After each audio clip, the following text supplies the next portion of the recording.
ನಮಸ್ತೆ. ಜೈ ಜಿನೇಂದ್ರ ಸದ್ಧರ್ಮ ಬಂಧುಗಳಿಗೆ ಎಲ್ಲರಿಗೂ ಮಹಾವೀರ ಜಯಂತಿಯ ಶುಭಾಶಯಗಳು. ಜೈನ ಧರ್ಮದಲ್ಲಿ ಪಂಚಕಲ್ಯಾಣಕಗಳು ತೀರ್ಥಂಕರರ ಜೀವನದ ಅತ್ಯಂತ ಪ್ರಮುಖವಾದ ಮತ್ತು ಮಂಗಳಕರವಾದ 5 ಘಟನೆಗಳನ್ನು ಸೂಚಿಸುತ್ತದೆ. ಈ ಘಟನೆಗಳನ್ನು ಸಾಂಪ್ರದಾಯಿಕವಾಗಿ ಸಂಭ್ರಮದಿಂದ ಆಚರಿಸಲಾಗುತ್ತದೆ. ಅವುಗಳೆಂದರೆ ಗರ್ಭ ಕಲ್ಯಾಣ, ಜನ್ಮ ಕಲ್ಯಾಣ, ದೀಕ್ಷಾ ಕಲ್ಯಾಣ, ಕೇವಲ ಜ್ಞಾನ ಕಲ್ಯಾಣ ಮತ್ತು ನಿರ್ವಾಣ ಕಲ್ಯಾಣ ಅಥವಾ ಮೋಕ್ಷ ಕಲ್ಯಾಣ. ಇದೇ ಮಾರ್ಚ್ 31ರಂದು ನಾವು ಮಹಾವೀರರ ಜನ್ಮ ಕಲ್ಯಾಣವನ್ನು ಆಚರಿಸುತ್ತಿದ್ದೇವೆ. ಮಹಾವೀರ ಜಯಂತಿ ಜೈನ ಧರ್ಮದ ಅತ್ಯಂತ ಪ್ರಮುಖ ಹಬ್ಬವಾಗಿದೆ. 24ನೇ ಮತ್ತು ಕೊನೆಯ ತೀರ್ಥಂಕರರಾದ ಭಗವಾನ್ ಮಹಾವೀರರ ಜನ್ಮದಿನವು ಸಾಮಾನ್ಯವಾಗಿ ಮಾರ್ಚ್ ಅಥವಾ ಏಪ್ರಿಲ್ ತಿಂಗಳ ಚೈತ್ರ ಮಾಸದ ಶುಕ್ಲ ಪಕ್ಷದ ತ್ರಯೋದಶಿಯಂದು ಬರುತ್ತದೆ.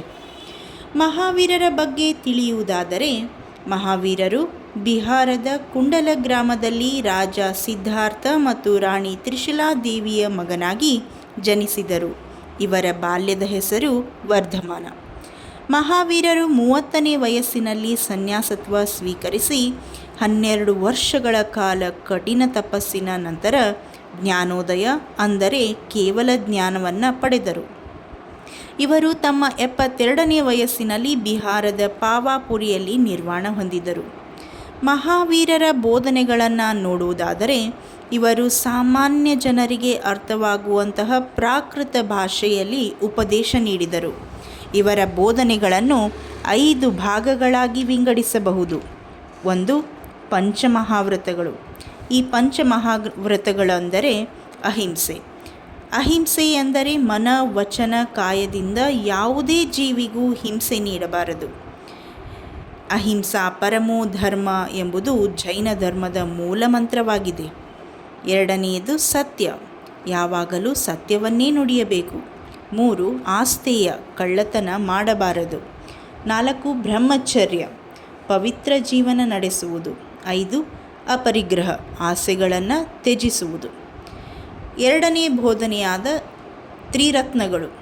ಮೋಕ್ಷ ಅಥವಾ ನಿರ್ವಾಣವನ್ನು ಪಡೆಯಲು ತ್ರಿರತ್ನಗಳನ್ನು ಅನುಸರಿಸಬೇಕು.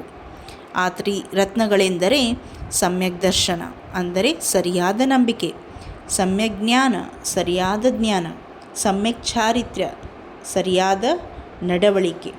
ಇನ್ನು 3ನೇ ಬೋಧನೆಯಾದ ಅನೇಕಾಂತವಾದ.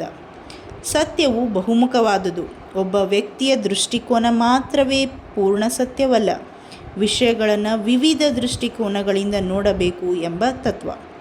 4. ಕರ್ಮ ಸಿದ್ಧಾಂತ. ಜಗತ್ತಿನಲ್ಲಿ ಆತ್ಮವು ಶುದ್ಧ ಮತ್ತು ಅನಂತ ಶಕ್ತಿಯುಳ್ಳದ್ದು. ಮನುಷ್ಯನು ತಾನು ಮಾಡಿದ ಕರ್ಮಗಳ ಫಲವನ್ನು ಅನುಭವಿಸಲೇಬೇಕು. ಪ್ರತಿಯೊಬ್ಬರೂ ತಮ್ಮ ಕರ್ಮಗಳ ಮೂಲಕ ಮೋಕ್ಷ ಸಾಧಿಸಬಹುದು. ಕರ್ಮಗಳ ಬಂಧನದಿಂದ ಮುಕ್ತಿ ಪಡೆಯುವುದೇ ಜೀವನದ ಗುರಿಯಾಗಿದೆ. ಇನ್ನು 5ನೇದು ಸಮಾನತೆ. ಜಾತಿ ಪದ್ಧತಿ, ಲಿಂಗಭೇದವನ್ನು ಮಹಾವೀರರು ವಿರೋಧಿಸಿದರು. ಎಲ್ಲರೂ ಸಮಾನರು. ಮನುಷ್ಯ ತನ್ನ ಕೃತ್ಯಗಳಿಂದ ಶ್ರೇಷ್ಠನಾಗುತ್ತಾನೆಯೇ ಹೊರತು ಜನ್ಮದಿಂದಲ್ಲ ಎಂದು ಬೋಧಿಸಿದರು. ಇನ್ನು ಮಹಾವೀರ ಜಯಂತಿಯ ಆಚರಣೆಯ ಪ್ರಮುಖಾಂಶಗಳನ್ನು ನೋಡುವುದಾದರೆ, ಆ ದಿನ ಜೈನ ಬಸದಿಗಳಲ್ಲಿ ಮಹಾವೀರ ತೀರ್ಥಂಕರರ ವಿಶೇಷವಾದ ಪೂಜೆ ಮತ್ತು ಅಭಿಷೇಕಗಳನ್ನು ಮಾಡಲಾಗುತ್ತದೆ. ಮಹಾವೀರರ ಮೂರ್ತಿಯನ್ನು ರಥ ಅಥವಾ ಪಲ್ಲಕ್ಕಿಯಲ್ಲಿ ಇರಿಸಿ ಭಕ್ತಿಯಿಂದ ಭಜನೆ, ಸ್ತೋತ್ರ, ಜೈಕಾರಗಳ ಮೂಲಕ ಭವ್ಯ ಮೆರವಣಿಗೆಯನ್ನು ಮಾಡಲಾಗುತ್ತದೆ. ಹಾಗೆಯೇ ಶುದ್ಧವಾದ ಆಹಾರವನ್ನು ಸ್ವೀಕರಿಸಲಾಗುತ್ತದೆ.